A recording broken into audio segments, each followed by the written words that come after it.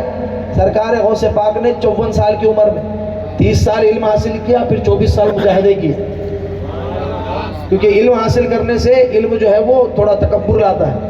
I am somebody, I know this, I know that, I know everything۔ یہ I جو نا capital I، یہ آدمی کو کہیں کا نہیں رکھتا، تو اس کیپٹل I کو ختم کر دیا غوث پاک نے۔ سبحان اللہ، ہاں، اس کو ختم کر دیا۔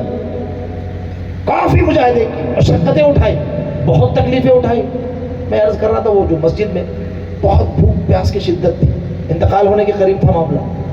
کہا کہ میں ایک بندہ آیا، مسجد میں آیا، دیکھا گوشت بھنا ہوا لے کر آیا ہوں نان کے ساتھ، شدت کی بھوک لگی تھی، وہ نوالا منہ میں ڈالتا تھا، منہ میرا کھل رہا تھا شدت کی وجہ سے، بھوک کی شدت، یہ عالم ہے۔ اس کے بعد میں اس نے دیکھ لیا، قریب آیا اور کہا کہ آؤ شامل ہو جا۔ کہا میرا دل نہیں گوارا کر رہا، نہیں بولے آؤ شامل ہو جا۔ تو جب اس نے اصرار کیا تو شامل ہو گئے۔ اب چند لقمے لیے، انہیں پوچھا آپ نے کہاں کے رہنے والے؟ کہا کہ میں جیلان کا رہنے والا۔ کہا کہ آپ جیلان کے؟ اچھا، یہاں پر ایک طالب علم ہے، علم حاصل کرنے آئے، ان کا نام عبد القادر ہے۔ ہاں سبحان اللہ، تو ان کی والدہ نے اصل میں کچھ نذرانہ ان کے لیے تحفہ بھیجا تھا، میں ان کو بہت دن سے تلاش کر رہا تھا، نہیں ملے تو ان کے پیسے سے میں تھوڑا خرید کے لے کر آ گیا۔ سبحان اللہ، وہ نہیں ملے تو غوث پاک نے کہا کہ یہ میرا ہی ہے، سبحان اللہ، یہ میری والدہ نے بھیجا۔ تو اللہ کا شکر ادا کیا کہ اس عالم میں بھی پروردگار عالم نے مجھے دوسرے کا نہیں کھلایا، سبحان اللہ، اس عالم میں بھی میں نے اپنا ہی کھایا۔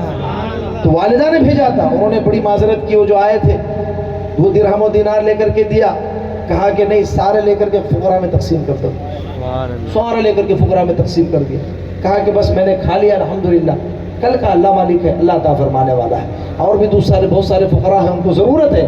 تو غوث پاک اتنی خبر گیری کرتے تھے کہ فقراء کی اور اپنے احباب کی اور غریبوں کی سب تقسیم کر دیا ان کے درمیان، اتنی تنگ دستی میں بھی، اتنی تکلیف میں۔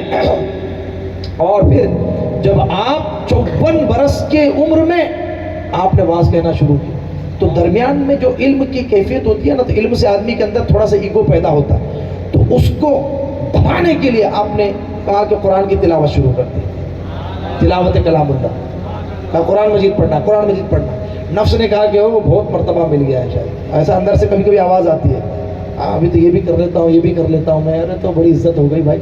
نفس درمیان میں یہ احساس دلاتا ہے کہ بھائی تم یو آر سمبڑی، تم کچھ ہو چکے ہو، لیکن جو اللہ والے ہوتے ہیں اس کو کچلتے ہیں، اور جو دنیا دار ہوتے ہیں نفس کے بہکاوے میں آ کر کے پھول جاتے ہیں۔ تو غوث پاک نے کہا کہ تو کہتا ہے کہ کچھ ہو گیا ہے، آج رات سے تیری ڈیوٹی الگ، 2 رکعت میں پورا قرآن پڑھنا ہے رات میں، 15 سال تک۔ کتنے دنوں؟ 15 سال 15 سال تک روزانہ رات میں پورا قرآن مجید نفل نماز میں ختم کر دیتا۔ نفس مر گیا، بس ہو گیا، اس ذرا سے آواز اٹھانے کی کوشش کی، کوئی ایسی خطرناک سزا ملی۔ تو جب آپ نے نفس کو کچل دیا تو اللہ تبارک و تعالیٰ نے وہ مقام عطا فرمایا، وہ مقام عطا فرمایا، وہ مقام عطا فرمایا۔ حضرت تاج العارفین ابو الوفا کاکیس رحمۃ اللہ تعالیٰ علیہ فرماتے تھے کہ کل دیک یسیح یسکت الا دیک فانہ یسیح الی یوم القیامہ۔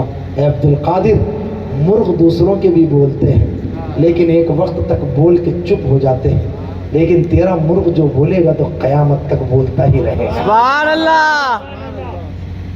اب اس کو غوث پاک نے اپنے شعر میں یوں بیان فرمایا، افلت شموس الاولین وشمسنا، یہ سرکار کے روضہ مبارک کے اوپر ہے، میرے کو ابھی وہ تصور یاد آ گیا، میں بغداد شریف میں، اللہ اکبر، افلت دروازے پہ لکھا ہوا ہے، افلت شموس الاولین وشمسنا ابدا علی افق العلا لا تغرب، کہا کہ پہلوں کے سورج ابھرے اور ابھر کے ڈوبے، پہلوں کے سورج چمکے اور چمک کر ڈوبے، ڈوب گئے، لیکن ہمارا سورج جو ایک مرتبہ چڑھا ہے قیامت تک ڈوبنے والا نہیں ہے، ہمیشہ وہ افق پر روشن رہے گا، ساری کائنات کو روشنی عطا فرماتا رہے گا۔ سبحان اللہ۔ میرے امام بولے مرغ سب بولتے ہیں بول کے چپ رہتے ہیں، سبحان مرغ اللہ۔ سب بولتے ہیں بول کے چپ رہتے ہیں، ہاں اصیل ایک نوا سنج رہے گا تیرا، واہ کیا مرتبہ ہے غوث ہے بالا تیرا، اونچے اونچوں کے سروں سے قدم آلا تیرا،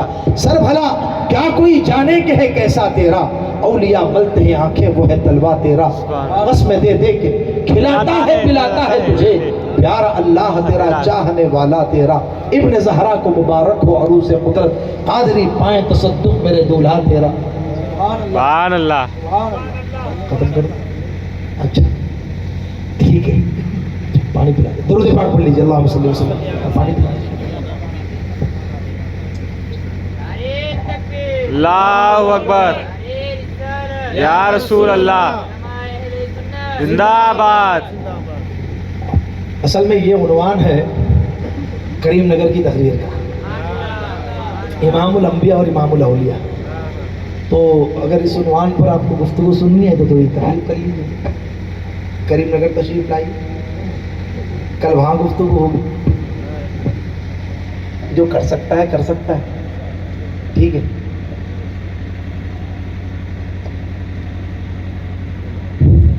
سرکار غوث اعظم رضی اللہ تعالیٰ عنہ 54 برس کی عمر میں آپ نے واز کہنا شروع کیا۔ اب یہاں ایک نقطے کی طرف آپ کی توجہ میں مبذول کرانا چاہتا ہوں، جس آدمی کو 4 باتیں معلوم ہو نا، وہ لوگوں کو ڈھونڈ رہا ہوتا ہے بیان کرنے کے لیے، کہ مجھے یہ بھی پتا ہے، مجھے یہ بھی پتا ہے، مجھے یہ بھی پتا ہے، مجھے یہ بھی پتا ہے، لیکن قربان جائیے سرکار غوث پاک کا نفس پر جو قابو تھا، نفس پر جو کنٹرول تھا، 54 سال کی عمر تک آپ نے کبھی واز نہیں کی، till the age of 54. 54 برس کی عمر تک روک سکتے آپ زبان؟ آپ کو 2 واقعات معلوم رہتے دوستوں کو ڈھونڈ رہے ہوتے آپ، اور کیا واقعہ پڑا بھائی سن لے، بولے نہیں ڈھونڈتے لیکن قربان جائیے، کیونکہ حکم نہیں ہوا تھا. جو بھی سرکار غوث اعظم رضی اللہ تعالیٰ عنہ نے کیا ہے بحکم الہی، بحکم مصطفیٰ کیا. سبحان اللہ. جب تک اللہ کا حکم نہیں تھا نفس کو کچلا، نفس کو کچلنا ہے. ہمیں اپنے نفس کو کچلنا ہے، اپنی انا کو کچلنا ہے. ہمارے اندر انا کتنی ہے آپ کو بتائیں؟ ایمانداری سے یہاں بیٹھا ہوا ہر بندہ یہ مجھے بتائے یا کم سے کم سوچے. ہم میں سے اکثر لوگوں میں یہ چیز ہوتی ہے کہ ہم سمجھتے ہیں کہ میں فلاں سے بہتر ہوں. اکثر لوگوں کہ فلاں سے تو میں بہتر ہوں. ارے میں کیا کر رہا ہوں؟ بیوقوفت. میں بہتر ہوں، میں بہتر ہوں. یہ جو میں بہتر کا کانسیپٹ ہے نا یہ بڑا خطرناک ہے. یہی تکبر ہے، یہی نفس کا دھوکہ ہے، یہی شیطان کی چال اور شیطان کا وار ہے. تو نفس جو ہے یہ شیطان کا بڑا بھائی ہے. نفس کیا ہے؟ شیطان کا بڑا بھائی ہے. اب لوگ کہتے ہیں نا بھائی رمضان میں تو شیطان بند ہے تو گناہ کیسے ہو رہے ہیں؟ یہ نفس کرواتا ہے. شیطان تو زنجیروں میں جکڑ دیا جاتا ہے لیکن اس کے باوجود نفس کو شیطان اتنا عادی بنا دیتا ہے بعد میں یہ نفس جو ہے اس سے گناہ کرواتا ہے. Even during the month of Ramzan کے مہینے میں بھی بد کرداریاں، بد اعمالیاں، بد نگاہیاں سب کروا لیتا. یہ نفس ہے.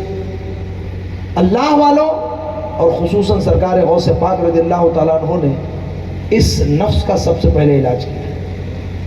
ہمیں بھی اپنے نفس کو کچلنے کی کوشش کرنی ہے. I am better than him. میں اس سے بہتر ہوں.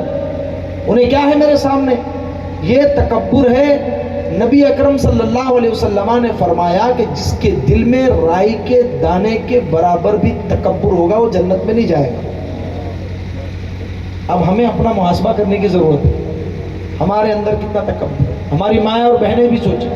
عورتوں میں بیماری زیادہ ہوتی ہے، فوراً دوسروں کو نیچا دکھاتے. انہیں کیا آتا اس کو؟ انہیں کیا کر رہی، انہیں کیا پہنی، انہیں کیا کری. بھائی انہیں کیا ہے کیا نہیں ہے آپ اپنی فکر کیجیے. اپنی زبان کو قابو میں رکھیے، اپنے خیالات کو قابو میں رکھیے، اپنی فکر کو قابو میں رکھیے. غوث اعظم کی تعلیم ہے. غوث اعظم کی جو ہے وہ ٹیچنگ سے ہمیں یہ سبق ملتا ہے کہ اپنے نفس کو قابو میں کرنا ہے، نفس کو رام کرنا ہے اور اللہ اور اس کے رسول کی رضا کے لیے تواضع اور انکسار اختیار کرنے.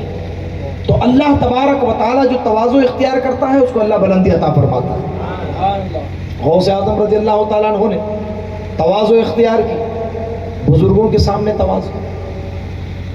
ایک غوث تھے بغداد شریف، غائب ہو جاتے تھے نظروں سے.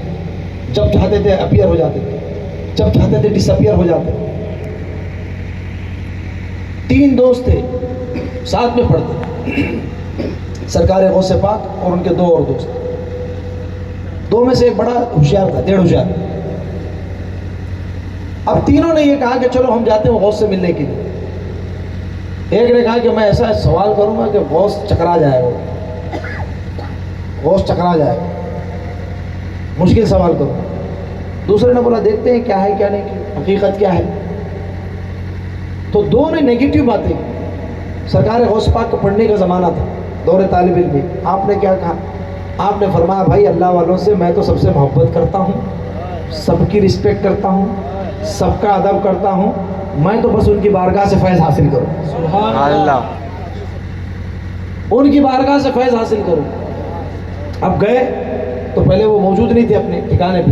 پھر اچانک اپیئر ہوئے، موجود ہوئے، نظر آئے اور ابن سقا کی طرف بہت غصے سے دیکھا. ابن سقا بھی تھا ساتھ. کہا کہ تو میرا امتحان لے ایسا سوال کرے گا؟ یہ تیرا سوال ہے، اس کا یہ جواب ہے. بولے میں دیکھ رہا ہوں، بولے تیرا ایمان پر خاتمہ نہیں ہونے والا. ہاں تو بدبخت ہے. میں دیکھ رہا ہوں تو اپنے کاندھوں پر خنزیر لے کے گھوم رہا ہے. اللہ اکبر. دوسرے نے کہا کہ تو بھی میرے امتحان لینے کی کوشش میں تھا. ہاں آزمانا چاہتا ہے کہ میں تیرے گلے گلے تک دنیا دیکھ رہا ہوں, دنیا گلے تک آ جائے. تیسرے سرکار غوث پاک تھی. کہا کہ اللہ تبارک و تعالیٰ آپ کو بہت عروج عطا فرمانے والا ہے, آپ کو اللہ بلندی عطا فرمانے والا ہے, آپ کا خلخلہ ہوگا, بغداد شہر میں آپ کا چرچا ہوگا. سرکار غوث اعظم رضی اللہ تعالیٰ عنہ بعد میں اس مقام پر فائز ہوئے, لیکن ابن سقا کا جو حال ہوا, ایک عورت کے عشق میں گرفتار ہوا, نافرمانی, اللہ رسول کی نافرمانی, بزرگوں کی بے ادبی اور گستاخی, تو وہ عورت کے عشق کے چکر میں نصرانی ہو گیا. تو خنزیروں کو اٹھاتا تھا, نصرانی خنزیر کھاتے تھے تو ان کے خنزیروں کا فام تھا, تو خنزیروں کو سینے کاندھے پہ اٹھاتا تھا. تو وہ جو بزرگ نے فرمایا, غوث نے, قطب نے, ان کا کہا ہوا ہر صحیح. یہ دوسرے والے جو تھے ان کو حکومت مل گئی کسی جگہ کے کچھ بڑے عہدے پر, گلے گلے تک دنیا آ گئی, دنیا پریشان کر دی, حالت ان کی بھی خراب ہو گئی, لیکن سرکار غوث پاک کو اللہ نے عروج عطا فرمایا.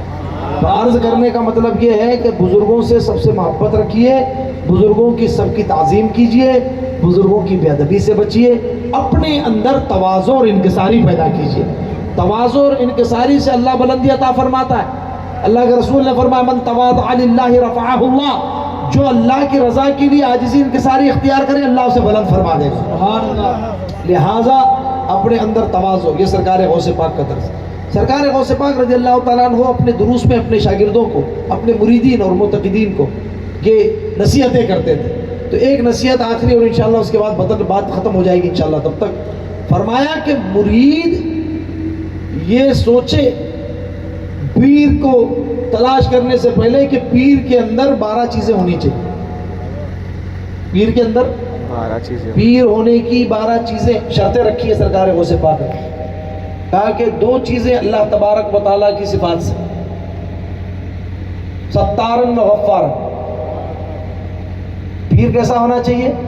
عیبوں کو چھپانے والا ہونا چاہیے, معاف کرنے والا ہونا چاہیے. 2 اللہ کی صفات کا مظہر ہو, 2 حضور کی صفات کا مظہر ہو. شفیقاً اور رفیقاً, مہربانی کرنے والا ہو, رحم کرنے والا ہو, کرم کرنے والا ہو, لطف کرنے والا ہو, بد اخلاق نہ ہو, ترشرو نہ ہو, تندخو نہ ہو, شفیق ہو, مہربان ہو. جب جائے مرید کو اپنے آغوش میں لے لے, قریب بلائے, اس کی خبر گیری کرے, اس کے معاملات دیکھے, تکلیف میں ہو تو اس کی مزاج پرسی کرے, جو بھلائی کر سکتا وہ کرے. کتنی ہو گئی؟ 4 چیزیں ہو گئی. 2 چیزیں صدیق اکبر کی. سبحان اللہ. غوث پاک کی تعلیم ہے. فرمایا 2 صدیق اکبر کی صفتیں ہونی چاہیے. ایک تو سچا ہونا چاہیے, ہاں, ایک تو صادق اور مصدق. ایک تو خود سچ بولے اور دوسری سچائی کی تصدیق بھی کرے. سچ خود بھی بولے اور جو سچائی کا علم لے کے کھڑا ہو, سچ کے ساتھ وہ ساتھ میں کھڑا ہو جائے. جی سچ کا کوئی علم بلند کرے تو کمرے میں نہ بیٹھے. جی یہ نادا گر گئے سجدے میں جب وقت قیام آیا, کہ جب قیام کا وقت آتا ہے تو سجدے میں چلے جاتے ہیں کچھ لوگ. سچ بھی بولنا ہے اور سچوں کا ساتھ بھی دینا ہے. یہ 2 ہے صدیق اکبر کی صفت. 2 حضرت فاروق اعظم کی. فاروق اعظم کی امر بالمعروف نہی عن المنکر, اچھائی کا حکم دینا, برائی سے روکنا. یہ 2 وصف ہیں جو مرغوب ہیں, حضرت صدیق اکبر کے 2, حضرت فاروق اعظم کے 2. اب دیکھیے آپ, پیر کو معلوم ہے میرا فلاں مرید جوا کھیلتا, اس کا سٹے کا کاروبار ہے, پھر بھی منع نہیں کرتا. کیوں؟ تو بولے میرے کو لفافہ موٹا دیتا ہوں. ایسے پیروں سے دور رہیے جو حرام کاری سے مرید کو منع نہ کرے. مرید سچا وہ ہے, سچا پیر وہ ہے جو مرید کو حرام سے منع کرے, حرام کاری سے منع کرے. اگر حرام کاری میں مبتلا ہو گیا اس کو فوراً توبہ کروائے اور جب تک کہ اس کا رزق پاک اور ستھرا نہ ہو جائے اس کے یہاں سے پانی بھی نہ پیے. امر بالمعروف نہی عن المنکر, اچھی بات کا حکم دے اور بری بات سے روکے. 2 صفتیں اس کی حضرت عثمان غنی کے اندر بھی ہونی چاہیے. 2 عثمان غنی کی صفات کا مظہر ہو, وہ یہ ہے کہ شرم و حیا کا پیکر بھی ہو, حیا بھی اس کے اندر ہو اور سخاوت اس کے اندر ہو. سخاوت ہو, حیا بھی ہو اور سخاوت بھی ہو. شرم و حیا بھی کرے, بے حیائی نہ کرے, بدتمیزی نہ کرے, زبان سے فحش گوئی نہ کرے, اور ساتھ ہی ساتھ سخاوت کی بھی دریا لٹائے. مرید پریشان حال ہے تو اپنا دے بھی دے. اللہ اکبر. سرکار غوث پاک رضی اللہ تعالیٰ عنہ نوازا کرتے تھے, اپنے مریدوں کو نوازتے تھے, عطا فرماتے تھے, اور خود ہی فرماتے ہیں کہ ایسا ہونا چاہیے شیخ. فرمایا 2 چیزیں مولا علی کی بھی ہونی چاہیے. سبحان اللہ. بولیے سبحان اللہ. سبحان اللہ. کون سی ہونی چاہیے؟ کہا کہ شجاعت ہونی چاہیے, بہادری ہونی چاہیے, ہاں سخاوت ہونی چاہیے, بہادری ہونی چاہیے, علم ہونا چاہیے. علم اور بہادری یہ مولا علی کے اوصاف میں سے. تو جاہل پیر نہیں ہوتا, یاد رکھیے, جاہل اللہ کا ولی بھی نہیں ہوتا. حضرت امام شافعی رحمۃ اللہ تعالیٰ علیہ نے فرمایا کہ اللہ تبارک و تعالیٰ نے کسی جاہل کو کبھی ولی نہیں بنایا. جاہل کو آپ اپنا دوست کہنے میں شرم محسوس کرتے ہیں, اللہ غیور ہے. اللہ کسی جاہل کو ولی بنائے جی؟ اگر کسی جاہل کو اگر کہہ دیا جائے انجینئر صاحب آپ کو وہ فلاں جاہل دوست ہے, ارے کہاں میرا دوست, میرا تو کوئی تعلق ہی نہیں. رشتہ دار ہو تو بھی پہچاننے سے انکار کر دیتا آدمی. کوئی جاہل کو اپنا رشتہ دار نہیں مانتا, کوئی جاہل کو اپنا دوست نہیں مانتا, کوئی جاہل کو اپنا قریبی نہیں مانتا, اور کہتے کہ جاہل کو اللہ کا ولی. معاذ اللہ رب العالمین. یاد رکھیے, اللہ تبارک و تعالی جس پر فضل فرماتا ہے علم والے کو اپنا ولی بناتا ہے, اور کسی پر فضل الہی پہلے ہو جائے اور وہ عالم نہ ہو تو اسے علم پہلے عطا فرما دیا جاتا ہے, پھر اس کو اپنا قرب عطا کیا جاتا ہے. سبحان اللہ. تو وہ جب بھی قرب میں جائے گا تو وہ عالم ہو کر ہی جائے گا. اب اللہ جس کو چاہے تو ڈائریکٹ عطا فرما دے, اور جس کو چاہے تو اللہ تبارک و تعالیٰ اس سلسلے سے جو علوم کا سلسلہ ہے باضابطہ علم حاصل کرنے کے بعد اپنا قرب عطا فرمائے. تو ہمت بھی ہونی چاہیے, بہادر بھی ہونے چاہیے, حق بولنے کی جرأت, حق بولنے کی سکت اور استطاعت ہونی چاہیے. ایسا پیر جس کے اندر یہ 12 شرائط موجود ہوں تو وہ پیر بننے کے قابل ہے. لیکن اور بزرگان دین نے جو 4 شرطیں لکھی ہیں اس کو بھی ساتھ میں یاد رکھیے گا. سب سے پہلی شرط یہ ہے کہ وہ سنی صحیح العقیدہ ہو. دوسری شرط یہ ہے کہ وہ عالم ہو. تیسری شرط یہ ہے کہ وہ فاسق نہ ہو. فاسق سے مراد یہ ہے کہ وہ اعلانیہ گناہ نہ کرتا ہو, داڑھی اس کی حد شرع میں ہو, وہ عورتوں سے میل جول نہ رکھے, بے پردہ خواتین سے ملاقاتیں نہ کرے. یہ سب کرنے والا آدمی فاسق ہو جاتا ہے, وہ پیر بننے کے لائق نہیں. بلکہ جو پیر سچا ہونے کا حقدار ہے وہ شخص ہے جو خواتین سے بھی دوری اختیار کرے, ناواہی سے, حرام کاموں سے, جھوٹ سے, ناچ گانا بجانا, سنیما, ان تمام چیزوں سے دور رہے, اللہ تبارک و تعالیٰ سے ڈرتا رہے, تقوی اختیار کرے. وہ ہے صحیح العقیدہ پیر جو فاسق بھی نہ ہو. اور اس کے بعد چوتھی شرط یہ ہے کہ اس کا سلسلہ رسول اللہ صلی اللہ علیہ وسلم تک متصل ہو, درمیان سے کوئی بھی اس کی کڑی ٹوٹی ہوئی نہ ہو, اس کی لنک مسنگ نہ ہو, ورنہ وہ فیضان نہیں ملے گا. یہ بزرگان دین نے یہ شرائط ہمیں ذکر کی ہے. بحمدی تبارک و تعالی ہم سرکار غوث اعظم رضی اللہ تعالیٰ عنہ کے دامن کرم سے وابستہ ہیں, اور سرکار غوث اعظم نے یہ ہمیں اعلان فرما دیا اور خوشخبری سنا دی ہے کہ جو مجھ کو اپنا مرید کہے قیامت تک میں اس کو. جی مقطع باقی ہے, ہاں پڑھتا ہوں. ہاں جی یاد دلا دیا, اس کا ذہن حاضر ہے. میں مقطع نہیں پڑھا تھا نا کلام کا, میں مقطع پڑھ دیتا ہوں. ذرا محبت سے درود پاک پڑھ لیجیے. اللہم صلی وسلم وبارک علی سیدنا مولانا محمد وعلی آل سیدنا مولانا محمد کما تحب و ترضی بان تصلی علیہ. امام اہل سنت فرماتے ہیں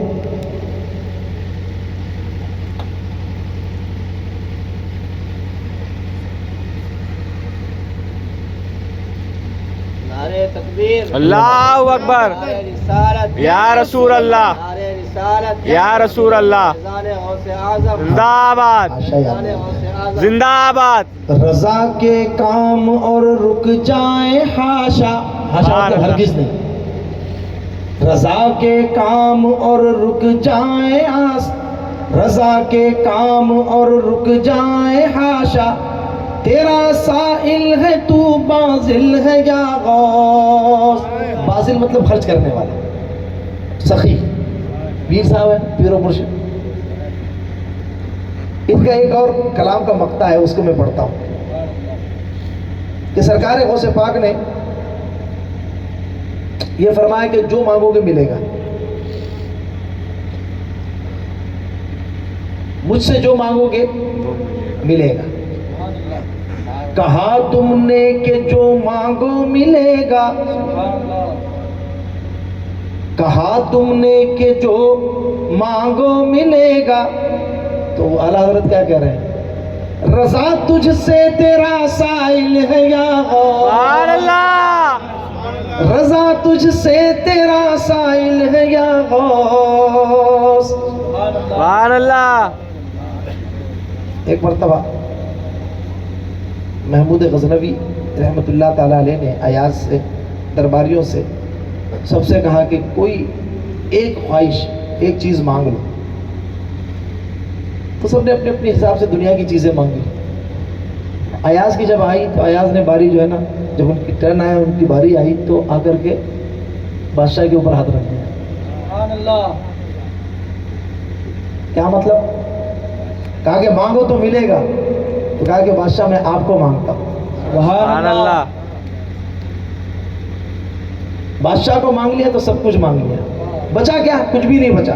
تو اعلیٰ حضرت نے بھی غوث پاک سے غوث پاک کو مانگ لیا سبحان اللہ۔ کہ رضا تجھ سے تیرا سائل ہے یا غوث، یا غوث پاک آپ نے کہا مانگو ملے گا، میں آپ کو مانگتا ہوں، آپ مجھے اپنا بنا لیجیے۔ سبحان اللہ۔ سبحان اللہ۔ اللہ تبارک و تعالیٰ کی بارگاہ میں دعا ہے رب العالمین ہمیں اور آپ کو سب کو سرکار غوث اعظم کے فیوز و برکات سے مالا مال فرمائے۔ آمین۔ جو کچھ بھی بیان کیا گیا، بولنے میں، سننے میں، سمجھنے میں جو غلطیاں ہوئی ہوں معاف فرمائے۔ آمین۔ استغفر اللہ العظیم الذی لا الہ الا هو الحی القیوم واتوب الیہ، وآخر دعوانا الحمد للہ رب العالمین۔ صلاۃ و سلام کی